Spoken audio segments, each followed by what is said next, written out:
Welcome to YouTube Masterclass. We're listening to more Dead Tellurriders, some of their music from the middle of their career. I used to be in that band. That band is still a band, except nobody is in it anymore.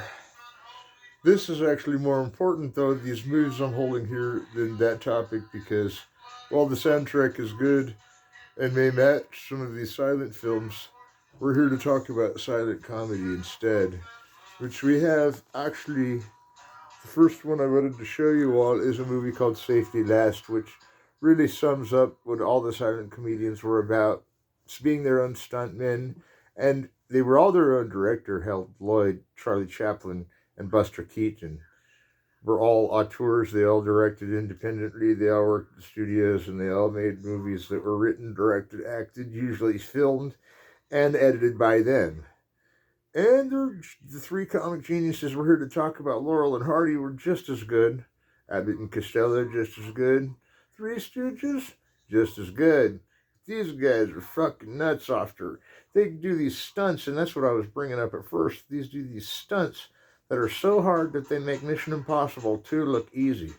I mean, these guys jump off of buildings, they fall down sewers, they end up in the Bermuda just for getting shot off a wall. I mean, these guys have done every trick in the book, and now here's one of the last ones to come out, Harold Lloyd's Safety Last. And we're already laughing because at first I was like, wait, what are these movies I'm holding? And then I realized it's Safety Last. The one where the guy's holding onto the clock, like the picture at the film school, USC film school. They had this picture out, and it's the Harold Lloyd soundstage, and you're going, this whole soundstage was built so it looked like he was hanging off the clock. What was weird was he was really hanging off the clock. And they weren't just doing one of those, we'll build a soundstage so it doesn't look like a stunt types of things, which they never do, because that would be a secret I'd be forbidden to tell. But this guy here, he's doing this stunt that's even more death-defying than it looks. And it's Harold Lloyd, and that's not even the funniest part of the movie. He takes a Dodger, he gets thrown from a Jeep, he gets hit by a train, and that's just in the first 5 minutes of Safety Last. That he takes safety not seriously at all. He gets a total A+ in my book for being comedic. That the comedic styles, even of Jim Carrey, have come to roost, and they're just as good, but Harold Lloyd and Buster Keaton, and they did it better, and Charlie Chaplin is the master, and we'll get to him after this one that I'd like to bring up. And I didn't talk about Safety Last enough in composition of Harold Lloyd. He uses boxy frames, images from Cubism, and things that entertain his idea of montage between shot to shot, though he is also a mise-en-scenist and uses large takes and wide frames. Most of them use large takes and wide frames so they can play out the sketch, whether they learned it at Tin Pan Alley, vaudeville, or somewhere before. That they had all come into the movies and wanted to direct their own, which led them to writing their own and oftentimes to starring in their own, came from their knack to want to be a director, but they had to go through the usual set of stuntman antics that were a hangover almost from Tin Pan Alley to the time silent film was ruled by the studios, which were coming to roost as the classical Hollywood. The irony is films like The Freshman and Safety Last were the ones that paid for all that. That's why The Freshman is about how he's paying back his school by making a movie about going back to school, even though he's already been out of it 1 year, and maybe he could even get into grad school, but that he's a freshman in college through some viaduct that he hadn't been back to college or had been, never gets resolved. But the craziest Marx Brothers, who are just as good as these guys. Craziest scene that's ever precursor to Marx Brothers film was that football scene at the end, and I could teach my local team some moves off of The Freshman, because there's some football moves in this that are even wilder than the freaking duck soup ones. And I mean, excuse me, monkey business, or was, yeah, animal crackers, there you go, sorry, that was a brain fuck up, but yeah, we'll keep using it because Animal Crackers has the one where they're all jumping out the window and they all land in the football field and do all these crazy things. I vie that while the Marx Brothers did do duck soup, and we'll talk about that some other class, The Freshman is the one that set up that whole let's like somehow magically clumsily win the football game, even though that was the strategy he was using to win. He was still so clumsy that he won, which the whole goal was to be so clumsy that he won, but he felt bad because he was so clumsy, but he still won. And that's funny if you ask me. I mean, it's this one is like we're all supposed to be Boy Scouts and put safety first, and all we're doing is as Boy Scouts is chasing down trains and see who can jump the tracks fastest. But now we have, in the modular anarchy that we've become since we couldn't figure out a title, here's Modern Times. And I'm telling you, it's not the one I wanted to show you last, but I'm definitely glad it's here now, because Modern Times is the one I talked about last time when I talked about Chaplin. Only now we're talking directly about one of his films, and this is after the silent era, like City Lights, and even more of a hangover of this silent era that nobody else in the world is making silent films. Is a clue that he did it intentionally silent, not to really so much rebel against the sound film, but that he knew that film could still be selected as silent film, which movies like The Recent The Artist has proven that you can still make silent films. It wasn't just because he was ready to move to the sound film of The Great Dictator, which still mocks silent films, and wasn't ready for that. He could have been wired for sound even in City Lights when he was using sound effects and scores. He just knew that the retro act of making a silent film could still be done. Not only did he preclude that that's the type of film he wanted to still make, that he had enough power as a director to make his own silent films is amazing. And that he sets up these huge, even bigger, balls out cinema for cinema's sake sets that get bigger, gadgety, and bigger. It's like a Jacques Tati movie where the whole set is built for the joke, only Charlie Chaplin's doing it a little around the same time, and every joke's a joke, and everything you run into is funny, and everything you collide with is funny, but all of a sudden you get these serious moments, but not really in Modern Times. Everything's so hilarious, you forget that the factory's falling apart, having a riot, and ended up wherever. Like, one thing I didn't mention about City Lights is that there's a jail scene in it where Charlie Chaplin gets frumped on his salt shaker because somebody's trying to hide their din-din, and I was like, this is something that would be censored from even a Jim Carrey movie, but it's so hilarious the way he's doing these, like, slam-banging jokes. A+ on all these movies, The Freshman, Safety Last, and now we got one of Charlie Chaplin's earlier ones, so we can set the stage for what he was all about throughout his career. This is a rare movie, and we see by the box that Jackie Coogan is the kid in this, and it's a movie called The Kid, and it was when Jackie Coogan was a star.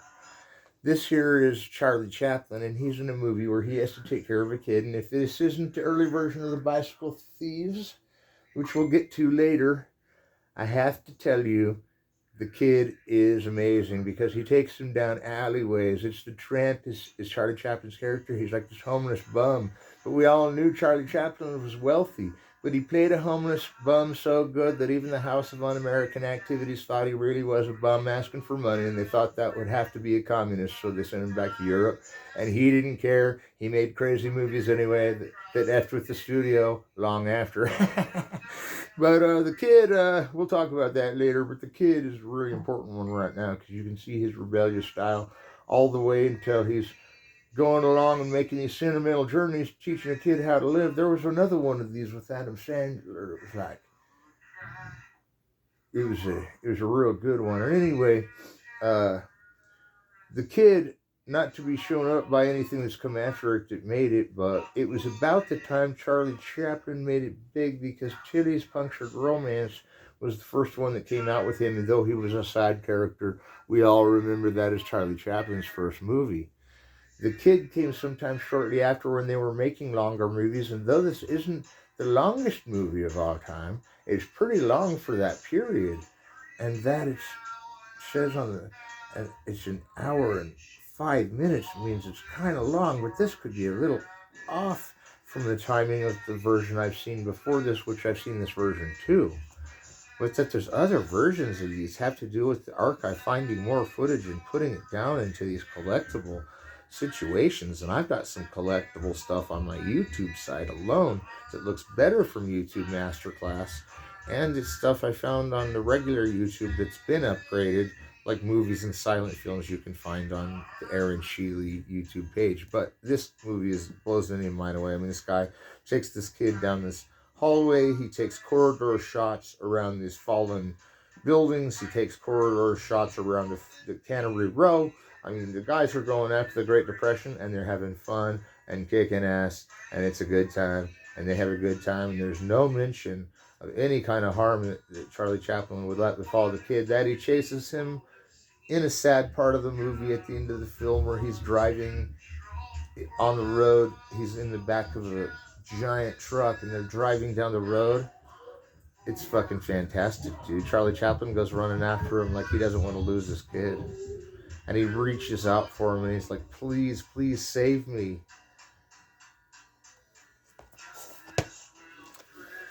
Now we're going to lighten up a little bit because that's hardcore. And we're going to go into Buster Keaton because we got more time and there's more movies to be looked at. So we're not quitting yet. We're going about, we may go a little past a half an hour today. And I'm going to slow down for these ones because here we go with the next 4 movies we're going to look at. And that'll probably lead us to the end. And that's Buster Keaton. And though he may not be the most important of these named guys as the silent clowns, remember we have Charlie Chaplin and Harold Lloyd, and I'm going to get back to them in a minute. But Buster Keaton, Harold Lloyd, and Charlie Chaplin all started about the same time, broke through around the same time, and were all writer, director, producers. Competitive only in Hollywood. I'm the best, you're the best, but you're better than me the best. I mean, there's always been a competitive angle in Hollywood, but it's not like, yeah, I don't want to name names, but it's not like we're going to come after you if you don't think I'm the better than you types, and I don't think there really are that, because that's usually a policy not really tolerated in Hollywood, even since the beginning of when they didn't have to have censorship, because nobody was really doing that kind of effed up stuff to anybody. Except in the jazz age, there were things that went wrong. And because it was Tin Pan Alley where they shot the films that would blow up anyway, and vaudeville was filming that, they absolutely used to blow up everything in there and leave. They'd blow up buildings full of film canisters just to see it blow and make movies about it and then blow up the movies about it. But that's why there's so many explosions in all these movies. The Kid has explosions. The Freshman has explosions. Safety Last has explosions, and Modern Times has explosions. So I guess we're going to have to rely on these guys as inventing that everyone wants to see an explosion every 5 minutes, because that's a cool movie anyway. And that's what Great Train Robbery is all about. Every 5 minutes you see an explosion. It's only a 10-minute movie, so there's 5 explosions like denominated per capita among the stratosphere of the film. And if you're asking me, hey, that's the one reason I'm kind of sad I'm a low-budget guy, because I always try to have explosions, but I always just film the screen when Doctor Strangelove's on, and even the scenes that don't look like a mushroom cloud do when you're filming the TV. So this is Our Hospitality and Sherlock Jr., and I got to note that Our Hospitality is the one where the Hetfields and McCoys are fighting, and they don't know what's going on, and they're neighbors for all these years, and they're feuding over the ranch that somebody owns, his daughter's ranch, and the 2 brothers are in love with the same daughter, so everybody's shooting at each other movie. I don't really know if the Hetfield and McCoys movie has ever been done by anyone except Buster Keaton, but there may be, because some of the stuff in Tombstone seems familiar, except not in a funny way, but kind of, to the Hetfield and McCoy drama. Not She Worriella Ribbon so much as My Darling Clementine. Was the OK Corral dilemma a Hetfield and McCoy dilemma that was done funny first? Or which? There's so much folklore behind that. We will get behind the folklore of Westerns in a few lectures, probably down the line. But Our Hospitality absolutely has this whole mentality of like these 2 quarreling families that almost leads everyone to the brink of death and kills a couple of them, and it's like the Civil War kind of thing, and it's that North-South Mason-Dixon, Hetfield, McCoy, Tombstone feel you get. But that Buster Keaton makes a mockery of the whole thing as just a student to say why they've made cartoons about the Hetfield and McCoy thing that are so hilarious. I don't even remember if it's Daffy Duck or what. I can't even care, dude. That there's been cartoons made of the Hetfield and McCoy, like neighbors feuding forever that's going to kill each other, and somehow it's funny. But at all, even if there were earlier silent films that denoted the comedy of Hetfield and McCoy, nobody even knows about Our Hospitality usually. And when they find out about it, they pretend it wasn't a movie because they'll laugh too hard that they'll like fall over if they even see like everyone shooting shotties at each other and everyone missing. It's like Well, this is weirder than Tarantino because everybody's got a shotty at each other, and the gold rush, which I'm going to talk about in a while, today maybe, is that they've all got these shotties all into each other, and they're all blunderingly firing in the right direction, and everybody's somehow clumsily dodging the bullet. And they're clumsily dodging the bullet and falling over and crawling all over. And they shoot at each other again and they miss. And somebody gets barely ricocheted by one of his own bullets and says it's a war now, and it was already a war because they're already shooting at each other. The last scene where he's flying off that waterfall and he's trying to catch his fair maiden who's being swung at the other side by this hammer by this her brother that doesn't want her to marry Buster Keaton. But his characters with these outrageous names, I can't remember them right now. These characters are so funny that they're like swinging off this branch to love each other and dodging like what looks like a scene from Super Mario Brothers because everyone's bouncing off a ledge for real, swinging for real, and that games like that monitor, the angles similar to where they were swinging and jumping.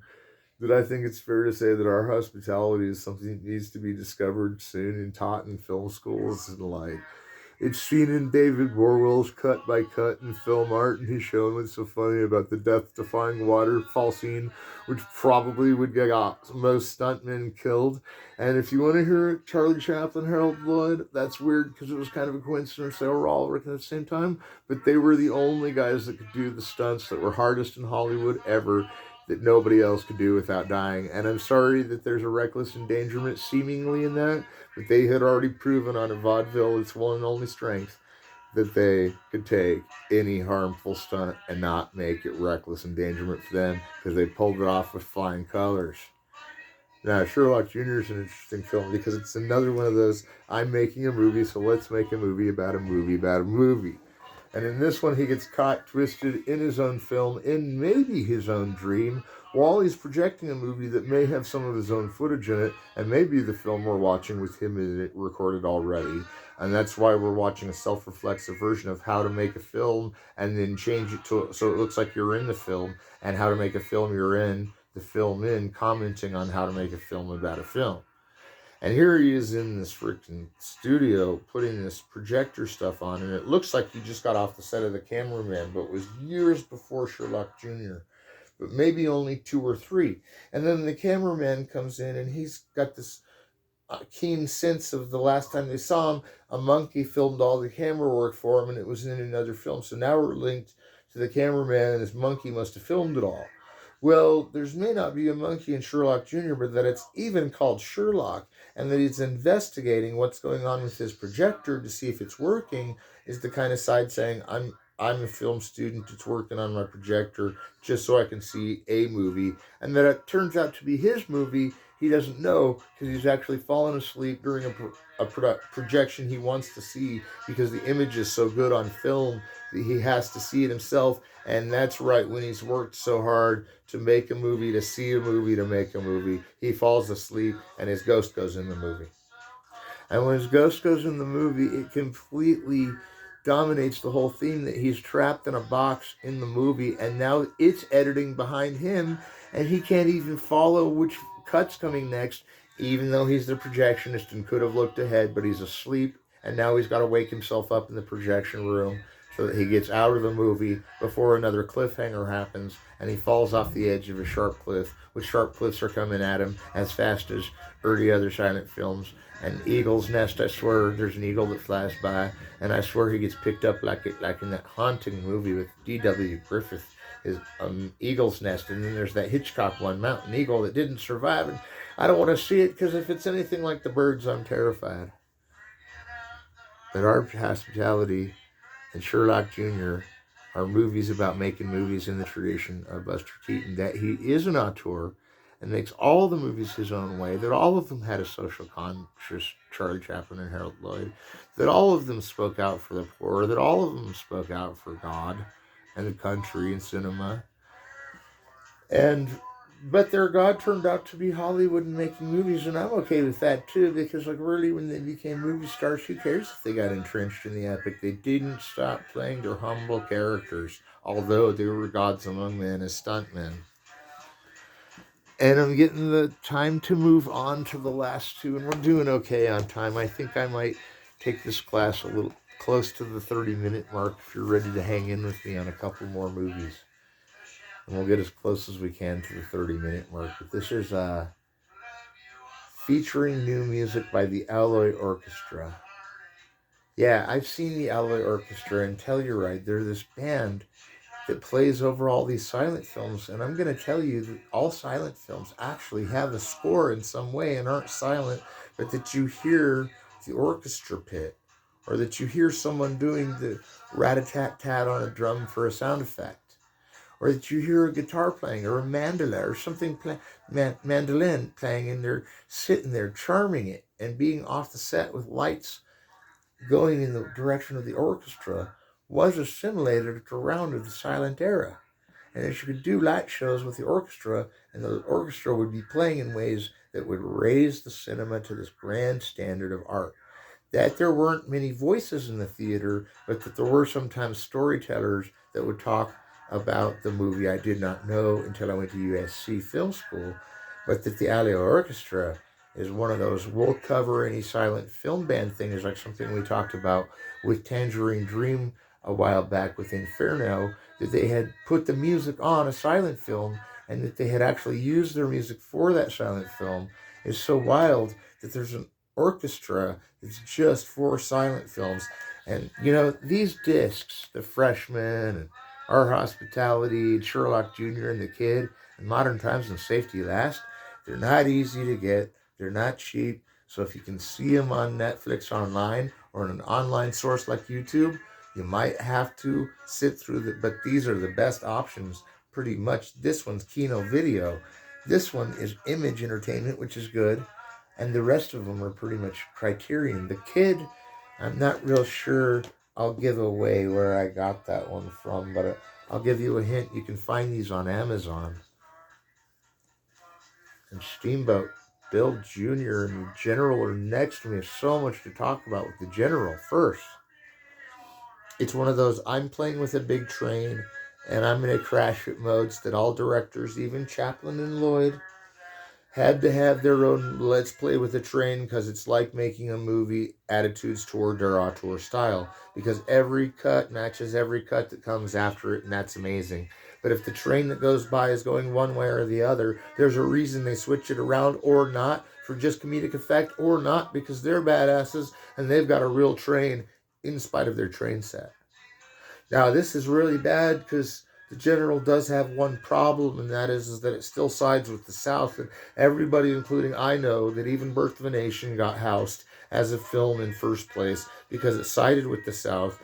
And Gone with the Wind is kind of siding with the South a little much, but we'll accept it, and we'll accept the General as a movie. But if it offends you that the South actually wins a battle in it, you might avoid it. That's all I can say. You wouldn't really want to if you saw it just as a movie that was romantic. And yeah, we all know it's not right to side with the South, so.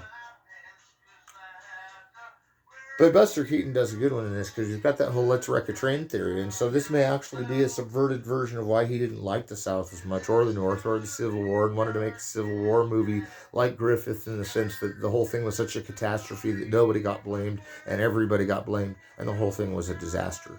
And he wanted to make it a disaster movie, and Griffith's whole idea behind Birth of a Nation was to make a disaster movie. And then he saw Reefer Madness when they were already censoring him, and he said, that's a disaster. Because Louis Armstrong fought in World War I and World War II, and weed should be illegal now. And D.W. Griffith said, you know, basically because weed's not legal for anyone, including Louis Armstrong, that means Reefer Madness as a triumph of the will type propaganda film ruined Griffith the most. But the disaster movie idea came from Griffith, because Intolerance, the real truth to it is it's a disaster movie. And we'll get into Griffith on down the line. I'm just giving you a little precursor to that. But the General is, let's take all risks possible. Let's be the South. Let's, like Dr. Strangelove, let's be the South. Let's go General over a cliff. Let's blow up a train. Let's demolish a real train. Let's have all these things that look deadly and could have been for any other stuntman than Buster Keaton in it. The train's going off a ledge. He picks it back up. They reel back up. They go back. They go off the ledge again. It's like that scene in Gold Rush where the cabin keeps getting blown off of a different mountain, and the cabin is so securely made that it just blows through the snow.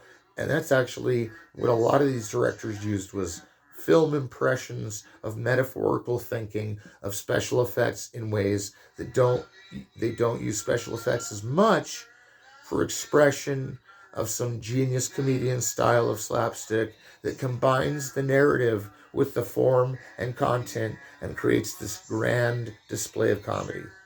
And that's by some by their pantomime, some by their objective correlative, which in Charlie Chaplin's case was the cane that he was tapping with. You could see the cane and know the tramp was coming and that he was still homeless, and you're trying to get him a job, but he wrecked his last three on accident, and he's like jinxing everything till the end. But here, in the general, everything's jinxed. I mean, it's not like Harold Lloyd, who clumsily falls through and then defies the jinx in every way. Charlie Chaplin is the jinx, and Buster Keaton is jinxed. And I mean that in a way like his movie's falling apart at the beginning of it. He can't even get studio support, even though Harold Lloyd, Charlie Chaplin, and Buster Keaton were all friends, and so was Laurel and Hardy, who actually were the best to transition to the sound era, and they all had objective correlatives. But that Buster Keaton's objective correlative is that stare that he gives off, where he's looking blank ahead. And you see him in Steamboat Bill Jr., which we'll talk about in a second, where a house falls down and misses him. And they show that clip not enough on TCM. TCM's going to think I'm going to say they don't show that clip enough. I think they need to show that clip 5 times a day, which they already do. Where that house almost falls on Buster Keaton and he's still standing there because a window latched out, was such a hard stunt to do that there were actually press trying to say he was suicidal for even doing it, which he was not, because he was already qualified as that kind of a stuntman. Just because no stuntman, except for Ewan Poe, who does the Matrix stuntman, he himself could probably survive some of these things and some of those swinging ninja movies in China we were talking about, that they had already in the silent era. Probably a movie that was related to Peking Opera Blues in some way, but that they were all acrobats and they all knew ballet and they could all spin upside down and fall on their head. And it was beautiful. It was like if we just give Chris Farley a little more credit for falling over on a table and making us laugh, Buster Keaton, Charlie Chaplin, and freaking Harold Lloyd would be right there with him. Man, they take one hit of pot and that Harold Lloyd movie where he's stuck in that opium den and he can't get out because he's so stoned and he's getting all these Asian chicks are writhing on him. It's in sound and in silent.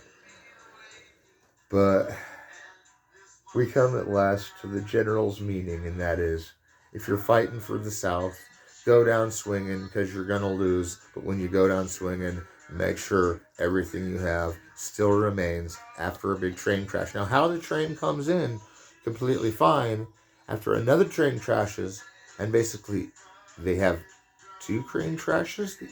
You can't really tell, but do know that his train somehow got lifted back on the tracks or something and is rolling into home. But that Buster Keaton was even on the top tip of that train, battling off bolts and big sticks and giant items were being thrown onto the train to get it to crash. And then he blows another one up, and it might be the one chasing him. It might be the one ahead of him. That it's a northern train, the Southerns are going to win this battle, and that they win the battle is cool. But if you know the history of the Civil War, which he's kind of dementedly playing against, is that the North won, and we don't want any of that attitude from the South. It was just the attitude that Buster Keaton and G.W. Griffith were rebelling against Thomas Edison to use anyway. And though Chaplin worked directly with Griffith, and we'll talk more about their relationship more later, but Chaplin and Griffith got along so much. They formed a studio together, and they loved jazz music.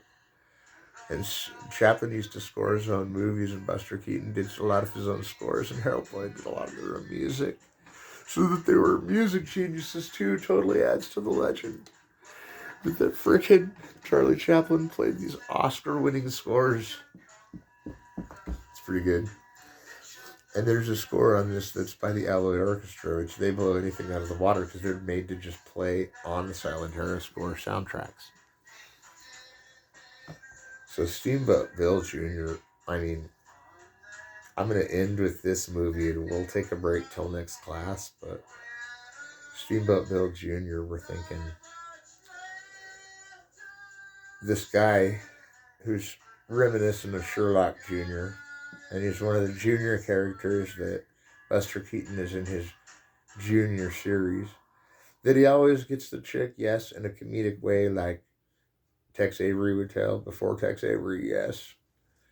That Buster Keaton walks into a job as a Navy officer, only this time it's not for war, it's to just basically pilot a boat around the harbor and to see if a hurricane's coming. And right as he gets on the boat, a hurricane comes, and the whole movie is one giant hurricane. And if I told you it was better than the scene from Wizard of Oz tornado, maybe not, but it's a good tornado scene, and it's almost as good as Twister, where he gets hit by that thing. Sometimes it's funny because he's hanging onto a tree and getting blown across the frame. Sometimes he's flipped upside down, hitting his head again. The Alloy Orchestra gets every beat and every pressure and every moment and every blood that pumps through the film. You can see Buster Keaton challenging himself to take on stunts that he already knows he's approved to take, which goes to show that they can show that clip on TCM and others of Buster Keaton and Chaplin and Harold Lloyd, not just because they've paid lots of money to show you these movies on their catalog, but these are the highest in demand, probably even in the silent era.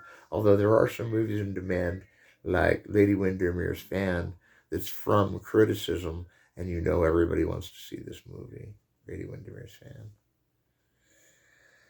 And so Steamboat Bill Jr.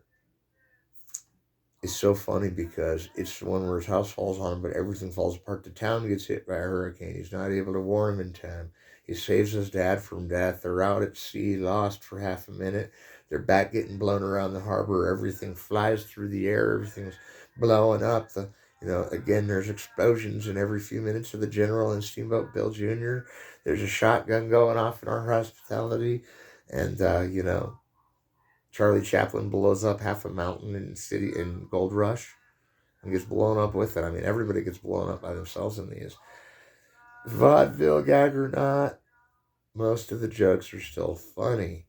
That none of us like the racial code of Southern pride as much as we could admit but that we can tolerate it, not necessary, because the General is kind of parodying the South, and not just the author's intent was that. If you watch it really carefully, which unfortunately it's not packaged that way, but you watch it really carefully, they're totally making fun of D.W. Griffith and how the South's going to win.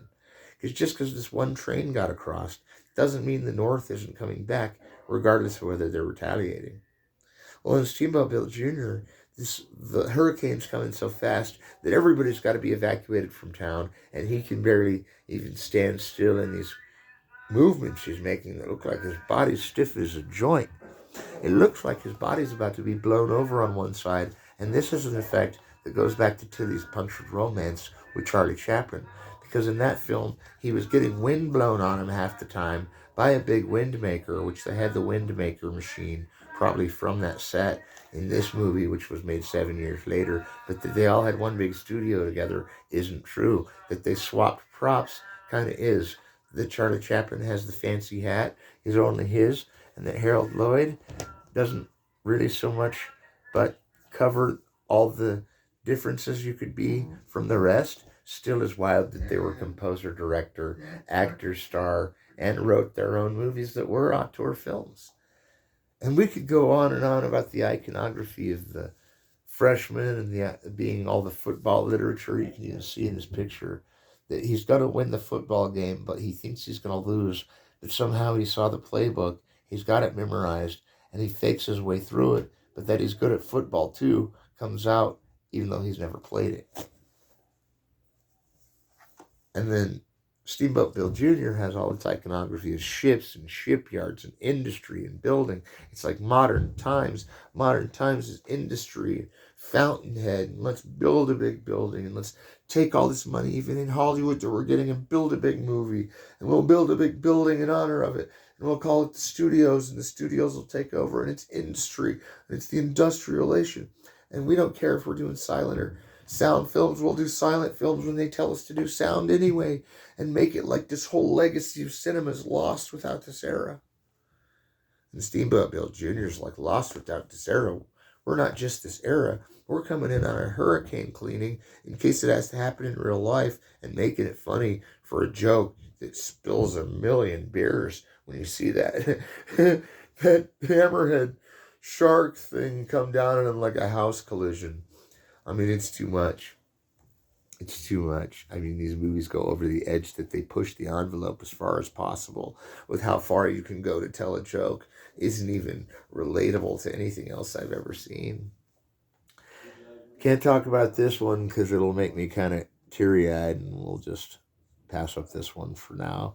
That we have just about covered everything is good that I think will, discuss the last thing we need to about Steamboat Bill Jr., and that is that there's one thing I've left out in all these movies, and that's the romantic melodrama that always happens behind the scenes of the slapstick comedy routine that they're playing in what would become a screwball comedy later on, like a Frank Capra film. Like, it could happen one night where the comedy brings the lovers together and they're in a romantic relationship, and they always end up consummating the relationship.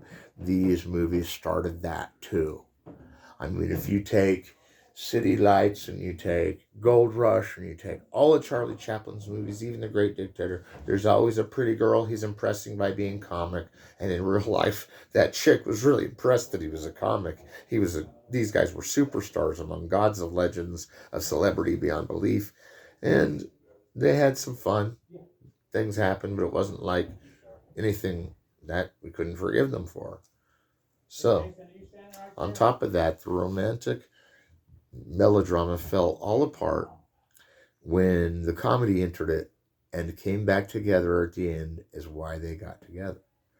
And the whole point that I'm trying to bring up about comedy here is that they raised the comedy to a highbrow, not only by fusing the romantic melodrama, but by bringing on the female perspective in movies, even if she was in soft focus, let's look pretty for a guy motif, which is kind of true, but in these films, these women were a little more routinely industrialized and ready to get the job done. I can't come right now. Give me just a minute. Just checking if you got any trash in it, Anthony.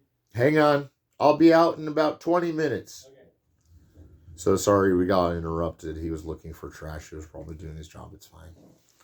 So this is Steamboat Bill Jr.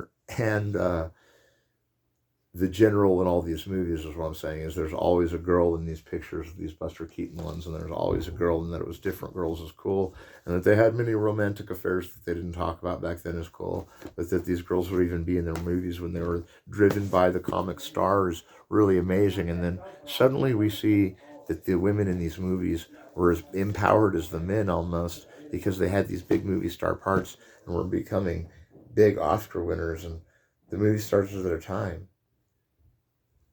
And it is to me that these boxes are always has the woman, and that they would have characters like Maria Dreisler in their movies is true. And then a lot of the times they were actually women that really cared about them in the movies is true too. And that they were always the romantic love. Makes me wonder why they don't market that more about these movies, because they're romance that works. I mean, they may be cross-class fantasies in ways because the director, like usual, is always broke. And I mean, the director's got to be broke. They made the movie. You have to be broke to make a movie. And, these women that really helped these men out in these careers, whether it was True Love or not. City Lights again. We're all thinking of Louise Brooks in the silent era, and we're all thinking of Greta Garbo in the silent era, and we'll get more into that later. But that these women in these movies, and I'm going to confess, I don't remember all their names, but they're the most beautiful acting performances in City Lights, when the woman gives him a flower and then realizes it's him, and he sees that it's her, that he helped get her vision back, and she figures out just from a nuance that it's him who helped get her vision back. And they're not disappointed in each other, but they act like they're going to be as though they should, and then they're not. And you're, well, how'd they pull that off? Because you would have to be a precise, methodical actor to get a performance like that out of these females that are coming up and being, they're not really put on a pedestal, although in Buster Keaton, they're like the honest Mabel type, you know, and they're like, in Chaplin, the women are usually these flashy kind of star ladies that he gets, and in no way did that not reflect that Buster Keaton lived this flashy life. But Harold Lloyd's were like always the innocent, I'm gonna date you only type, and that was cool. Because they weren't really bad stereotypes of women, even though they were kind of generalities of these kind of vaudeville attitudes. That it's to the effect that they, after a certain era, didn't really make ethnic references in a derogatory way is pretty true, which could have got trampled in Hetfields and McCoy's movie, but that it didn't is an honest answer that I give all these movies an A+. You gotta go see them. They're fucking hilarious. Sorry I almost cried about Charlie Chaplin. That movie makes me cry. The kid, oh man, don't get me started. All right, we'll take off next time and we'll probably go a little longer, but I'm having a drag note on why I need to send this in pretty soon. So if you're getting this now, again, I didn't mean to distract you with some forgetfulness, and I didn't mean that the door had interrupted anybody, and that happens all the time around here. I'm in big apartments are all around, and they're helping us clean our trash, so that's cool, which I have none, but anyway, we'll talk next time, and we'll meet you back at COURSERA when you're ready for another lecture, which I think will be soon, either a couple of days or 3 or 4 days. I don't think we'll be taking too much time off from this masterclass. We'll talk to you later. YouTube masterclass, thank you. COURSERA, thank you.